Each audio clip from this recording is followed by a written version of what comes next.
Hi. మొన్నటికి మొన్న Mamata Banerjee Oxford యూనివర్సిటీలో మాట్లాడుతూ భారతదేశపు జీడిపి గ్రోత్ రేట్ గురించి మాట్లాడినప్పుడు నేను దాన్ని డిఫర్ చేస్తానని చెప్పడం, అలాగే వచ్చేసి భారతదేశానికి కొన్ని వ్యతిరేకమైనటువంటి మాటలు మాట్లాడటం, ఆమెని ప్రశ్నించినప్పుడు ఒక అసహనానికి లోను కావటం. సో ఓవరాల్గా చూస్తున్నప్పుడు ఏమనిపిస్తూ ఉంది అంటే భారతదేశపు వ్యతిరేక చర్యలు బయటి దేశాలకు పోయి మనల్ని కించపరిచే పరిస్థితులు మన నాయకులే చేస్తూ ఉన్నారు. అంతకుముందు కూడా అలాగే దాదాపు చాలాసార్లు రాహుల్ గాంధీ విదేశపు ప్లాట్ఫామ్స్ మీద మాట్లాడుతూ ఆయన భారతదేశాన్ని అవమానించిన సమయాలు సందర్భాలు చాలా ఉన్నాయి.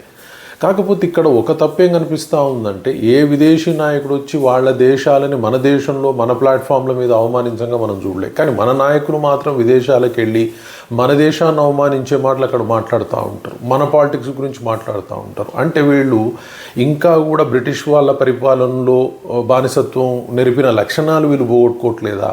అంటే మనం భారతీయులం అన్న భావన వీళ్ళకి కలగటం లేదా? వీళ్ళు బానిసలుగానే ఇంకా భావిస్తున్నారా, వాళ్లకు బానిసలుగానే భావిస్తూ ఉన్నారా అనేది అర్థం కావటం లేదు. సో డెఫినెట్గా ఇక్కడ అర్థం చేసుకోవాల్సింది ఏంటంటే వాళ్ళు ముందు స్వతంత్ర భారతదేశంలో ఉన్నారు, స్వేచ్ఛగా మన దేశంలో మనం నాయకులతో ఎన్నైనా కొట్లాడవచ్చు. కానీ విదేశాలకు పోయి మన దేశాన్ని అవమానిస్తున్నారు అంటే అది డెఫినెట్గా దేశం ద్రోహం కిందకి తీసుకోవాల్సి ఉంది.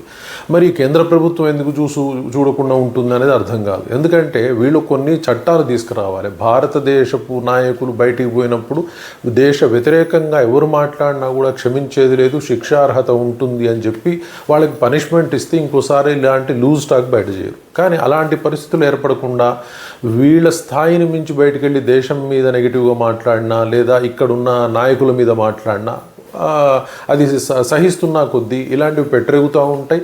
అలాగే అంతర్జాతీయ సమాజంలో భారతదేశానికి ఒక నెగిటివ్ ఫీలింగ్ క్రియేట్ అవుతుంది.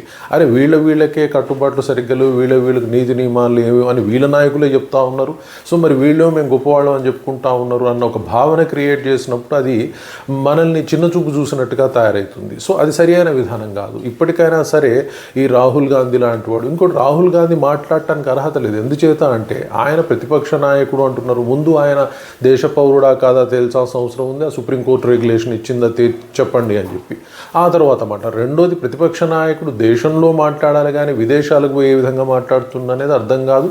మరి ప్రభుత్వం ఎందుకు చర్యలు తీసుకోవట్లేదు తెలియదు. ఓవరాల్గా చూసినప్పుడు ఏ నాయకుడైనా సరే, ప్రతిపక్ష నాయకుడు కావచ్చు, ఏ నాయకుడైనా కావచ్చు, కేంద్ర ప్రభుత్వ అనుమతితో బయటికి వెళ్లాల్సి ఉంటుంది. అక్కడికి వెళ్ళిన తర్వాత వాళ్ళు ఏం మాట్లాడాలి, ఏం చేయాలో కూడా కేంద్ర ప్రభుత్వం నిర్ణయించాల్సిన అవసరం ఉంది. ఎందుకంటే దేశ వ్యతిరేకమైన మాటలు అనేది దేశానికి అవమానం. అలాంటి వాళ్ళని క్షమించకూడదు. ఇలాంటి చట్టాలని కేంద్ర ప్రభుత్వం తీసుకురావాలి, లేదంటే దేశానికి చిన్నచూపుగా మారుతూ ఉంది ఇలాంటి విషయాలు. ఇది సరియైన విధానం కాదు, ప్రభుత్వాలు ఆలోచించాలి. Thank you very much.